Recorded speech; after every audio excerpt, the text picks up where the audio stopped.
ಬದುಕುಳಿಯಲು oxygen ಯುಕ್ತ ರಕ್ತವನ್ನು ದೇಹದ ಒಳಗೆ ತೆಗೆದುಕೊಂಡು ಕಾರ್ಬನ್ ಡೈಆಕ್ಸೈಡ್ ಯುಕ್ತ ಗಾಳಿಯನ್ನು ಹೊರಗೆ ಬಿಡುವುದನ್ನು ಉಸಿರಾಟ ಎನ್ನುವರು. ಉಸಿರಾಟದಲ್ಲಿ ಎರಡು ವಿಭಾಗಗಳು, ಒಂದು ವಾಯುವಿಕ ಉಸಿರಾಟ, ಇನ್ನೊಂದು ಅವಾಯುವಿಕ ಉಸಿರಾಟ.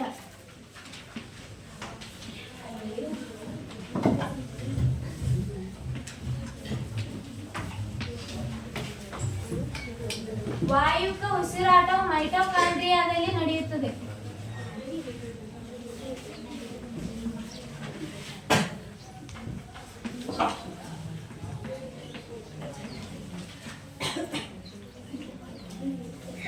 ವಾಯುವಿಕ ಉಸಿರಾಟದಿಂದ ಮೈಟೊಕಾಂಡ್ರಿಯಾದಲ್ಲಿ ಕಾರ್ಬನ್ ಡೈಆಕ್ಸೈಡ್ ಮತ್ತು ನೀರು ಮತ್ತು ಶಕ್ತಿ ಉತ್ಪತ್ತಿಯಾಗುತ್ತದೆ.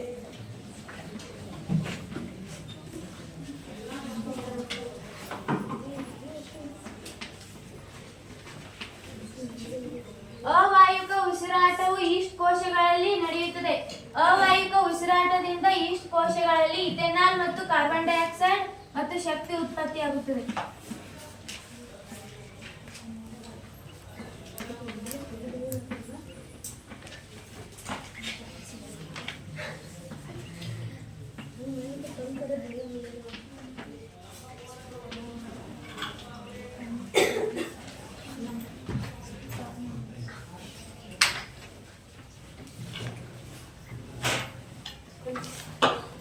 ವಾಯುವಿಕ ಉಸಿರಾಟದಲ್ಲಿ ಅವಾಯುವಿಕ ಉಸಿರಾಟಕ್ಕಿಂತ ಹೆಚ್ಚು ಶಕ್ತಿ ಉತ್ಪತ್ತಿಯಾಗುತ್ತದೆ, ಅಂದರೆ 38 ATP ಶಕ್ತಿ ಉತ್ಪತ್ತಿಯಾಗುತ್ತದೆ. ಅವಾಯುವಿಕ ಉಸಿರಾಟದಲ್ಲಿ 2 ATP ಶಕ್ತಿ ಉತ್ಪತ್ತಿಯಾಗುತ್ತದೆ.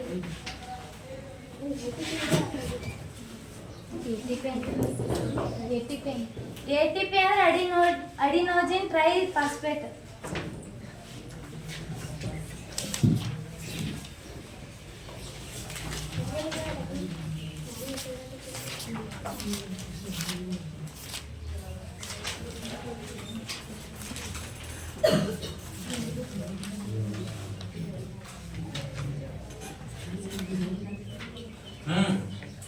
ಭೂಮಿಯ ಮೇಲಿನ ಜೀವಿಗಳು ವಾತಾವರಣದಲ್ಲಿರುವ ಆಕ್ಸಿಜನ್ ಅನ್ನು ಉಸಿರಾಡಿದರೆ ಜಲಜೀವಿಗಳು ನೀರಿನಲ್ಲಿ ಕರಗಿರುವ ಆಕ್ಸಿಜನ್ ಅನ್ನು ಉಸಿರಾಡುತ್ತವೆ. ನೆಲಜೀವಿಗಳಲ್ಲಿ ಭೂಜೀವಿಗಳಿಗಿಂತ ಉಸಿರಾಟದ ವೇಗವು ಹೆಚ್ಚಾಗಿರುತ್ತದೆ, ಏಕೆಂದರೆ ನೀರಿನಲ್ಲಿ ಕರಗಿರುವ ಆಕ್ಸಿಜನ್ ಪ್ರಮಾಣ ವಾತಾವರಣಕ್ಕಿಂತ ಕಡಿಮೆ ಇರ್ತೈತಿ. ಅದಕ್ಕೆ ಅವು ಹೆಚ್ಚಿನ ಆಕ್ಸಿಜನ್ ಪಡ್ಕೊಳ್ಳಾಕ ಬಹಳ ವೇಗವಾಗಿ ಉಸಿರಾಡ್ತಾವು. ವಿಭಿನ್ನ ಜೀವಿಗಳು ವಿಭಿನ್ನವಾಗಿ ಉಸಿರಾಡ್ತಾವು. ಉದಾಹರಣೆಗೆ ಕಪ್ಪೆಗಳು ಚರ್ಮದಿಂದ ಉಸಿರಾಡಿದ್ರೆ ಮೀನು ಕಿವಿರುಗಳ ಮೂಲಕ ಉಸಿರಾಡುತ್ತವೆ. ಹಾಗೂ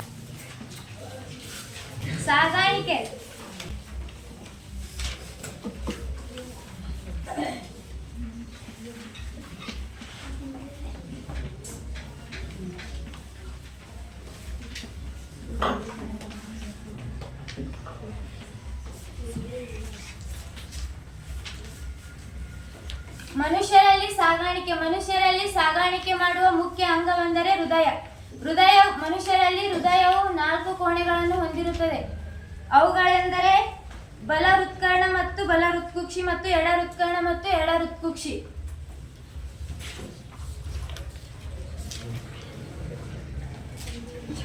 ರಕ್ತದ ಘಟಕಗಳು.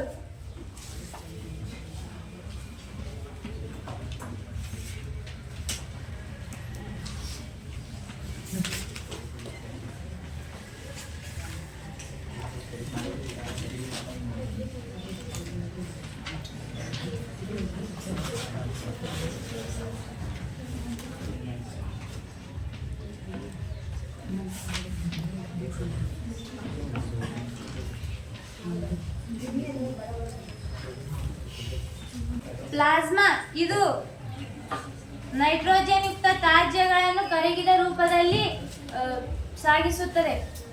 ಎರಡನೇದು ಹಿಮೋಗ್ಲೋಬಿನ್ ಆಕ್ಸಿಜನ್ ಅನ್ನು ಸಾಗಾಣಿಕೆ ಮಾಡುತ್ತದೆ. ಮೂರನೇದು ಕಿರುತಟ್ಟೆಗಳು ರಕ್ತ ಹೆಪ್ಪುಗಟ್ಟಲು ಸಹಾಯ ಮಾಡುತ್ತವೆ. ನಾಲ್ಕನೇದು ದುಗ್ಧರಸವು ಕೊಬ್ಬನ್ನು ಸಾಗಿಸುತ್ತದೆ.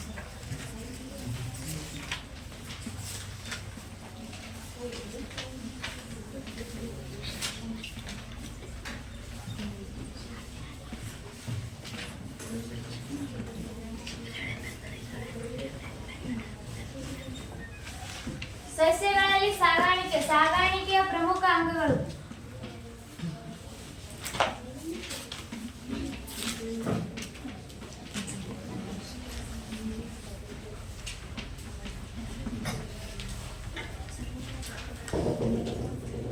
ಒಂದನೇದು ಝೈಲಮ್ ಬೇರಿನಿಂದ ಹೀರಲ್ಪಟ್ಟ ನೀರನ್ನು ಸಸ್ಯದ ವಿವಿಧ ಭಾಗಗಳಿಗೆ ಸಾಗಾಣಿಕೆ ಮಾಡುತ್ತದೆ. ಇದು ಒಂದೇ ದಿಕ್ಕಿನ ಕಡೆಗೆ ಸಾಗಾಣಿಕೆ ಮಾಡುತ್ತದೆ. ಎರಡನೆಯದು ಫ್ಲೋಯಂ ದ್ಯುತಿಸಂಶ್ಲೇಷಣೆ ಕ್ರಿಯೆಯಿಂದ ಉತ್ಪತ್ತಿಯಾದ ಆಹಾರವನ್ನು ಮೇಲೆ ಮತ್ತು ಕೆಳಗೆ ಎರಡು ಕಡೆ ಸಾಗಾಣಿಕೆ ಮಾಡುತ್ತದೆ.